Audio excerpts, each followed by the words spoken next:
American sun seems headed for the grave. Oh, that the youth might raise it anew. The future depends solely on the young. The future is the property of the young. What the young know, the future will know. What they are and do, the future will be and do. What has been done must not be done again. Will the American way allow this? No. I see in every American Express and in every Army center in Europe, I see the same face, the same sound of voice, the same clothes, the same walk. I see mothers and fathers, no difference among them. Replicas. They not only speak and walk and think alike, they have the same face. What did this monstrous thing? What regiments of people so? How strange is nature's play in America. Surely were Lincoln alive today, he could never be voted president, not with his looks. Indeed, Americans are babies, all in the embrace of Mama Way. Did not Ike, when he visited the American embassy in Paris a year ago, say to the staff, "Everything is fine, just drink Coca-Cola, everything will be all right"? This is true and is on record. Did not American advertising call for togetherness? Not orgiastically like today's call, nor as a means to stem violence. This is true and also on record. Are not the army centers in Europe ghettos? They are. And oh, how sad and how lost. The PX newsstands are all filled with comic books. The army movies are always Doris Day. What makes a people huddle so? Why can't they be universal? Who has smelled them so? This is serious. I do not mock or hate this. I can only sense some mad, vast conspiracy. Helplessness is all it is. They are caught in the American way, and those who seek to get out of the way cannot. The Beats are a good example of this. They forsake the way's habits and acquire for themselves their own habits. And then they become as distinct and regimented and as lost in the main flow because the way has many outlets like a snake of many tentacles. There is no getting out of the way. The only way out is the death of the way. And what will kill the way but a new consciousness? Something great and new and wonderful must happen to free man from this beast. It is a beast we cannot see or even understand, for it be the condition of our minds. And God, how close to science fiction this all seems. As if some power from another planet incorporated itself in the minds of us. And it could well be. For as I live, I swear America does not seem like America to me. Americans are a great people.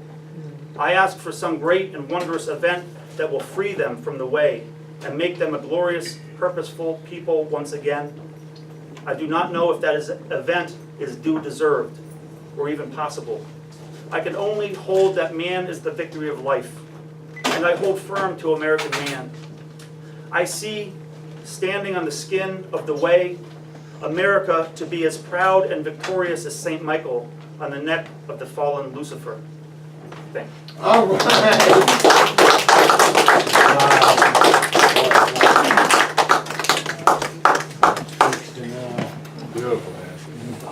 So I'm reading Joanne Kiger, I don't know how to pronounce it. Yep. Sorry, Joanne. She was born in Northern California, lived in her 20s, moved to the North Beach, San Francisco area, hung out with all of the San Francisco poets there.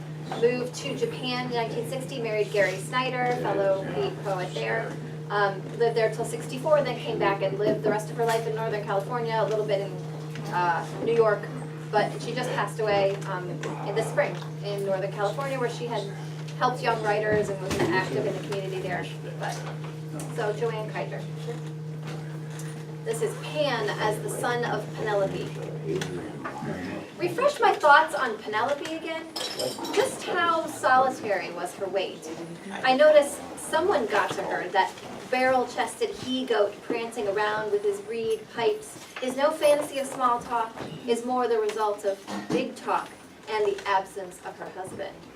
And what a cockeyed, lecherous offspring. What a birth that must have been. Did she turn away and sigh? I believe she dreamed too much, falling into her weaving, creating herself as a fold in her tapestry, a flat dimension character of beauty, keeping one task in mind and letting nothing human touch her, which is pretend. She knew what she was doing. Outside of that, he grabbed her. Some things keep escaping me. Something about the landing of her husband's boat upon the shore. She did not run up and embrace him, as I recall. He came up upon her at the house and killed the suitors. I choose to think of her waiting for him, concocting his adventures, bringing the misfortunes to him. She must have had her hands full. And where did she hide her impudent monster? He was acres away by then, and I suppose in the sunlight leching around some round-breasted sheep girl. The cock crowing at dawn never had bigger thoughts than he did about waking up the world.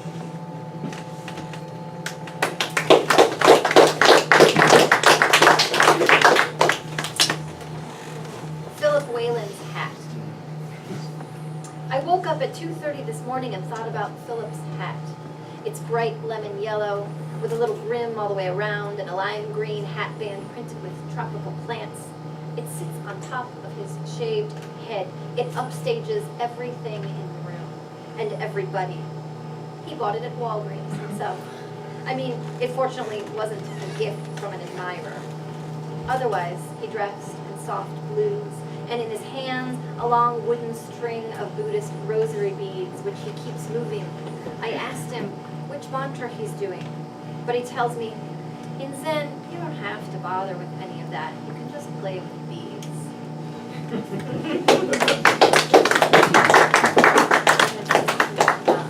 She was a Buddhist, as a lot of the beads were. This is, Basho says, plants, stones, utensils have individual feelings, similar to those of humans. A zillion little butterfly thoughts simultaneously flap. You are the sum of all you know, and the more you forget, the more ordinary. You are really nothing special. So why all the anxious push, push? Just hang the clothes on the line. Put the black ones in the washer. Feel the myriad little bits of sensation that make up emotion. As the sun rises high in the sky, so does the arrogance. I'm still waiting for the Buddhist poem to arrive. Darn, it takes so long for the Dharma up in arms on the moral high road, wanting to sum it up and end it.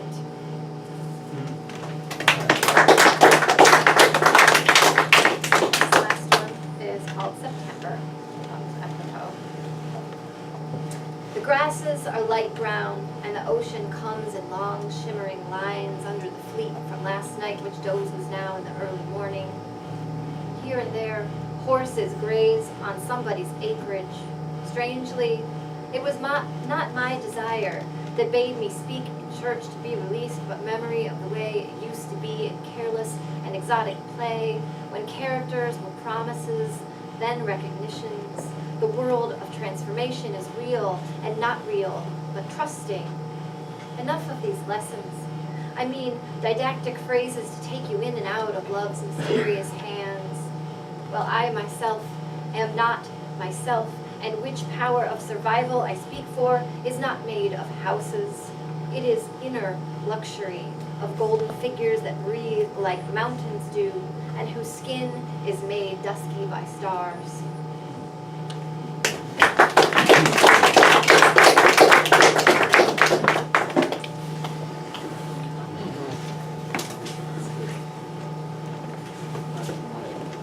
Do we have a mic that works? Yes.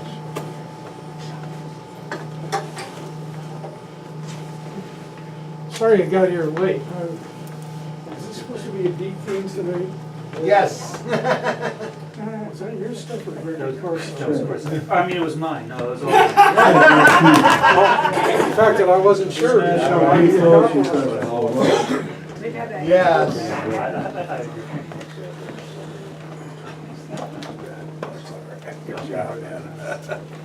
Good choice. All right, I wasn't sure what the theme was, but just in case, I brought one of my old buddies along so I wouldn't be totally out of step with the theme of the night.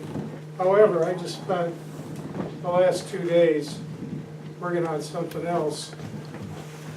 The main thing I want to do tonight is just piss everybody off, so get ready. That's my job. I'm here pissed to off piss you off. 24/7, baby. We should celebrate that. Yes, you should celebrate. Here, Just get yourself worked up right now, because here it comes.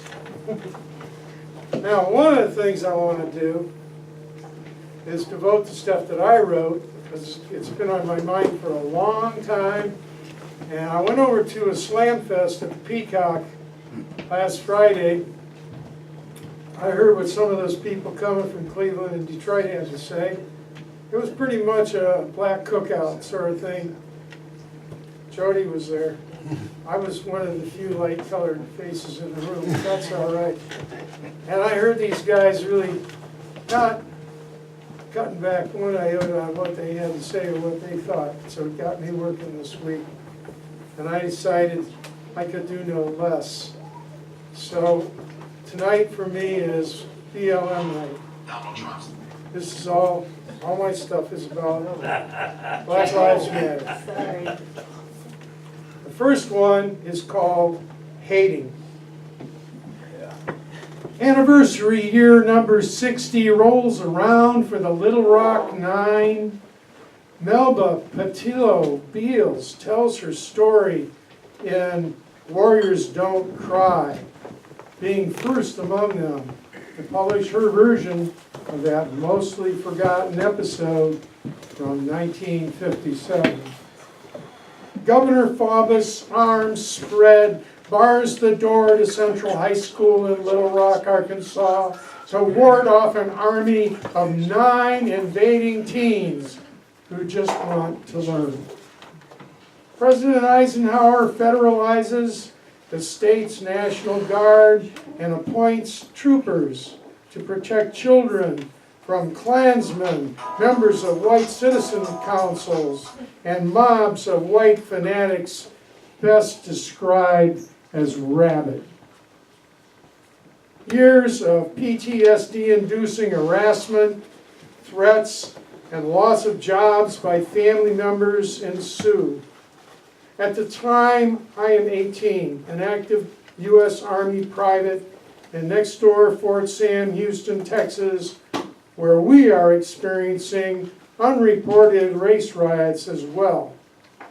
I'm a ghetto Catholic, lower middle class white male, and I am clueless about history, raised on mythology, trying to form sensible opinions.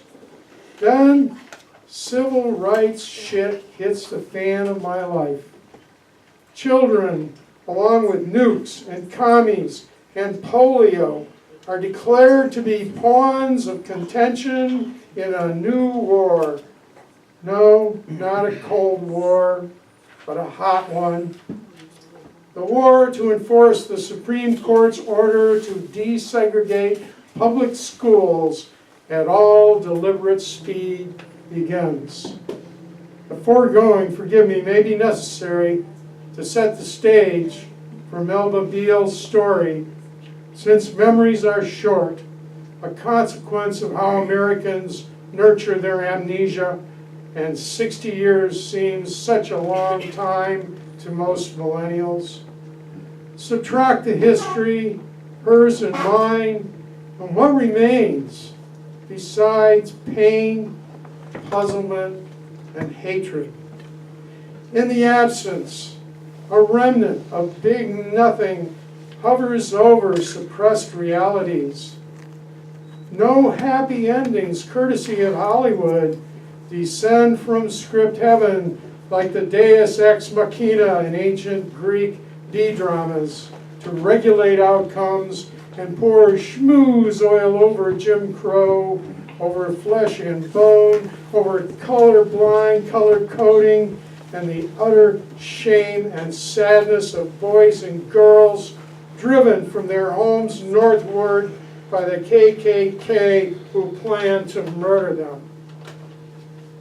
Her story encompasses a wide variety of colors, mostly fictional, like the notion people can be reduced to a lowest common denominator of whiteness or blackness, or that only darkness makes you a person of color, or that there are races of humanity that separate instead of congregate. All those fictions manipulated by masters of hate. Part 2. So I hear her story, wise grandmother, school teacher mother fired, flight from death threats to white foster parents in San Francisco, white husband, short marriage, one child to raise alone. She stumbles through years of pain, nagged by questions. Can I ever stop hating my haters? Can I stop hating myself for hating those who hate me? Can I stop hating myself for not hating the haters of me? Can I erase the color coding of hatred, theirs and mine? If I could, I would shed a tear, but all eyes in this house are dry. Part 3. Only dry eyes, she says, as her story concludes. The interview ends, and a white man gongs to a close the C-SPAN hour. Only dry eyes in this house of blues. Lou Donaldson says that to get the blues, you must know suffering. Yeah.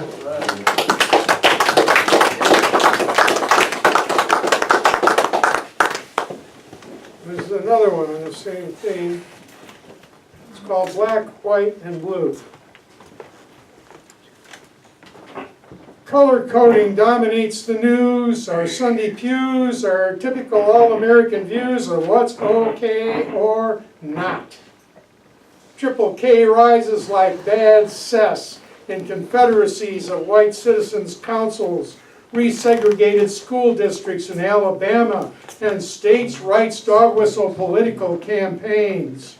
An MJ-hating, civil rights abhorring representative of Jim Crow resurrecting frothing mad white mobs takes charge of DOJ. A voice from the past, old pops, Louis Armstrong, sings Fats Waller's moving lament from the 30s. My only sin is in my skin, why am I so black and blue? Every time that sound waters my eyes, and I swear that next time it won't happen. Then it does. Seeing only in restricted color codes warps reality for those who see and those seen. A black quarterback sits through the national anthem before the game and is dropped from the team. A dark-skinned cop in Baltimore helps to murder Freddie Gray and cover up the crime. In his mind, he's color-coded blue. Clarence Thomas votes to overturn the 1965 Civil Rights Act. What color does he see in the world? Now, a new color dominates America's code system. It may come as no surprise that gray evades our eyes, perfectly conditioned to invisibility, to newly minted criminals, the poor, the homeless, the addicted, the uninsured, the terminally ill, elderly in nursing homes, or to those guilty simply of being unlucky or even poor. Wow. You, I, we, me, any of us are criminalized, relegated to that hapless lump of merely gray in the new revised color code of our day, where poverty as well as black earns a cot to fill for the Plantation Prison Incorporated. With enough culture to go around, everyone gets a color ground. Africans, Latinos get black and brown and sing the blues. Black occupiers get to shoot down black teachers because they're really blue in uniform. Poor whites dream of superiority as their mamas are foreclosed. How drab of them. Now the poor, the unlucky, all of you lower class chumps can avoid the dumps. You, we have our color too. Welcome to Prison Gray. Hello. So where do we go?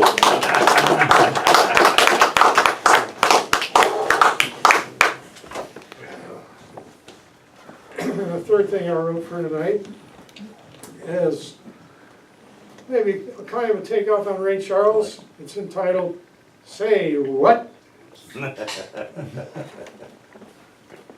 Time to set the record straight has come. The historical record, that is. Historians, school teachers, politicians, and NFL team owners have sold us as we growed on the idea that the American Revolution happened in the late 18th century, led by George Washington, Tom Jefferson, and a bunch of other slave owners.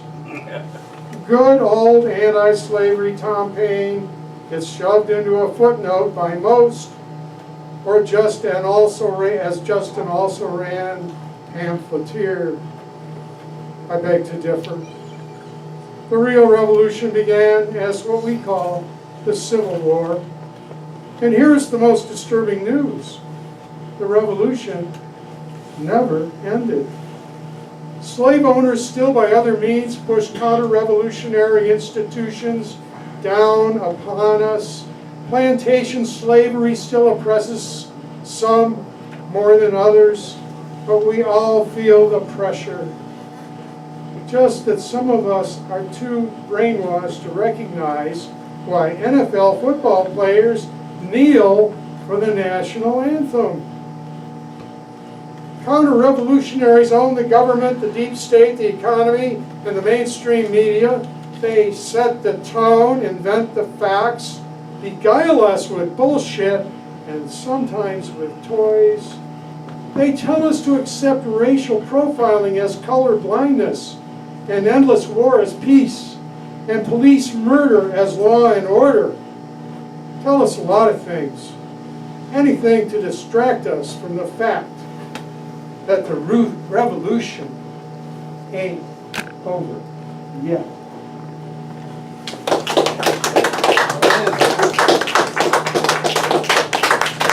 And finally, my buddy from way back, Lawrence Ferlinghetti from City Lights Bookstore, San Francisco. Yeah.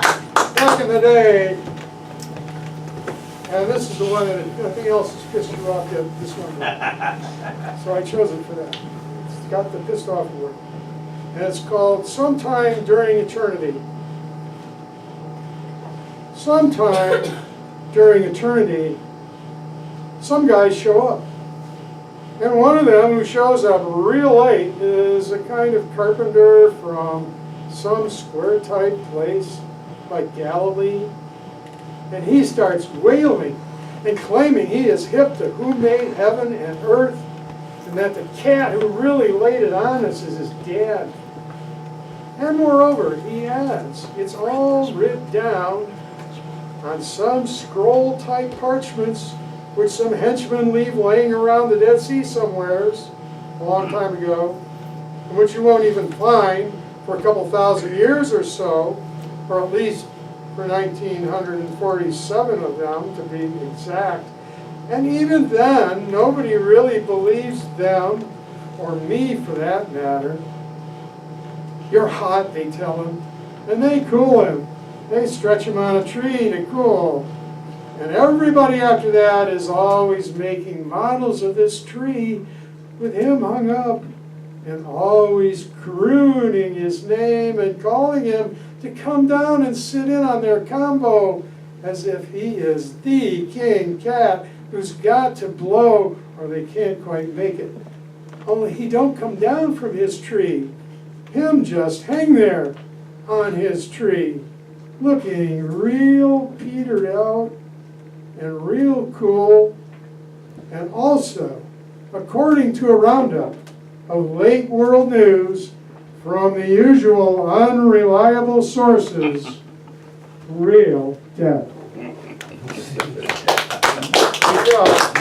Yeah, that was from Coney Island. Included in this. Okay, No, okay. like that. Catholic school. Okay. Nice job. Yeah. Thank you.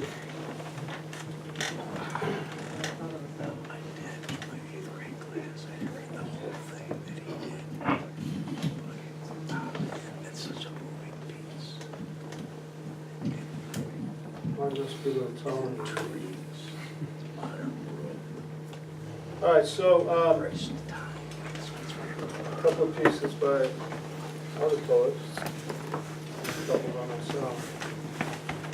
First one is by Walt Whitman, who was the original beat poet. You ever heard anybody say that Søren Kierkegaard was the original existentialist? Before there were existentialists? That's true. Walt Whitman was the first beat poet. That's true. Poets to come. Poets to come, orators, singers, musicians to come, not today, is to justify me and answer, what am I for? But you, a new brood, native, athletic, continental, greater than before known, arouse, for you must justify me. I myself but write one or two indicative words for the future. I but advance a moment only to wheel and hurry back in the darkness. I am a man who, sauntering along without fully stopping, turns a casual look upon you, and then averts his face, leaving it to you to prove and define it, expecting the main things from you. Well,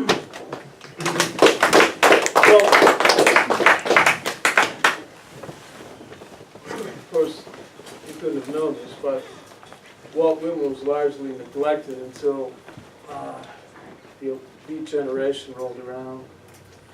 I saw the best minds of my generation destroyed by madness, starving, hysterical, naked, angel-headed hipsters burning for the ancient heavenly connection to the starry dynamo in the machinery of night, who poverty and tatters and hollow-eyed and high sat up smoking in the supernatural darkness of cold water flats, floating across the tops of cities contemplating jazz, who bared their brains to heaven under the L and saw Mohammedan angels staggering on tenement roofs illuminate, who passed through universities with radiant, cool eyes hallucinating.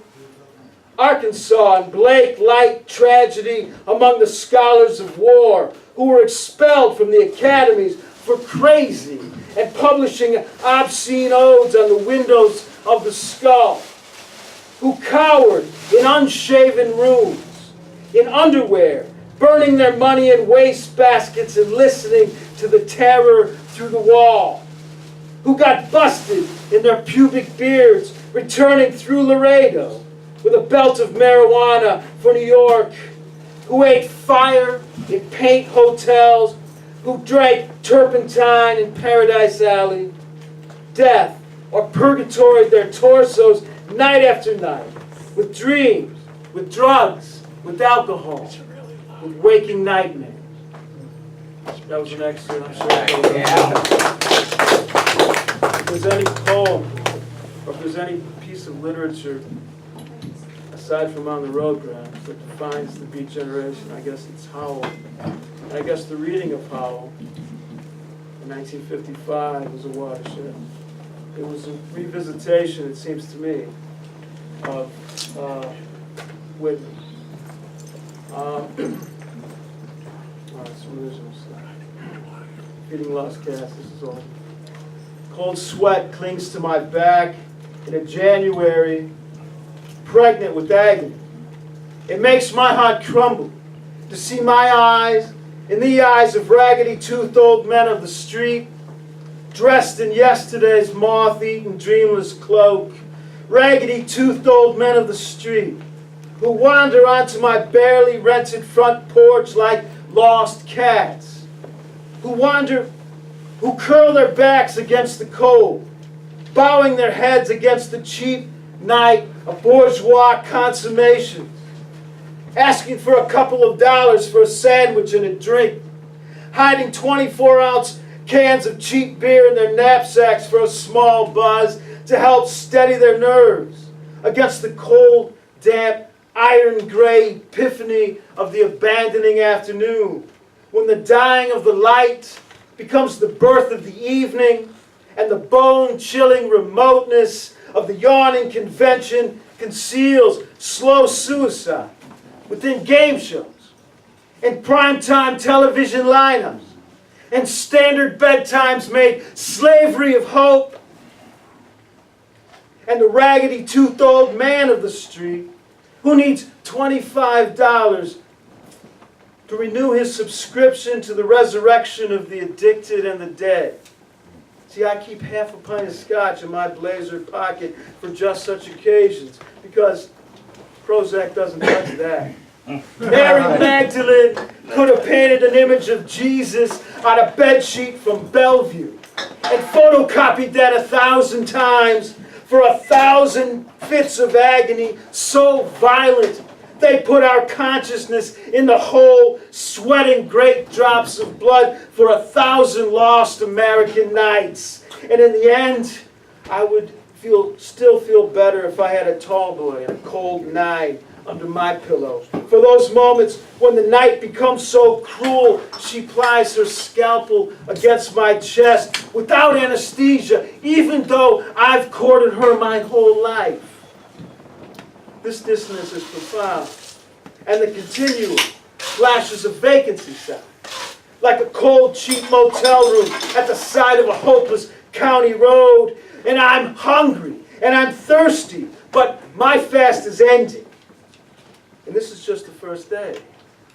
It's just the cries and moans and pain and exhilaration of birth and rebirth, of being born, of getting born, of death and transfiguration, swinging into the light and the dark and in the shadow in between, swinging into the breath and the sweat of a marginalized nation, rubbing shoulders with sadness so profound it becomes a sacred rite, hopelessness as a collective energy, a marginalized nation living inside my chest, rocked by displacement as a state of being.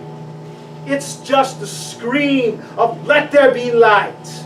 It's just youth emerging from marble, straining to be born into an orgy of the living and the dead, reaching for whatever comes next. More, more, more, more, more. It's chasing the strange pounding of our hearts through dim corridors of evening so dark. The only balm is primordial vocalizations, too intense for verbalizations, chasing the strange pounding rhythms of our hearts to the edge of the continent, to the edge of the precipice, to the cream of the sea blown back and forth, the strange pounding rhythms of rocks and hearts and the hauntings of waters. We leave the continent and we step into the ocean because there is more dreams, more desires, more sculpted youth, all caught up in stone. Michelangelo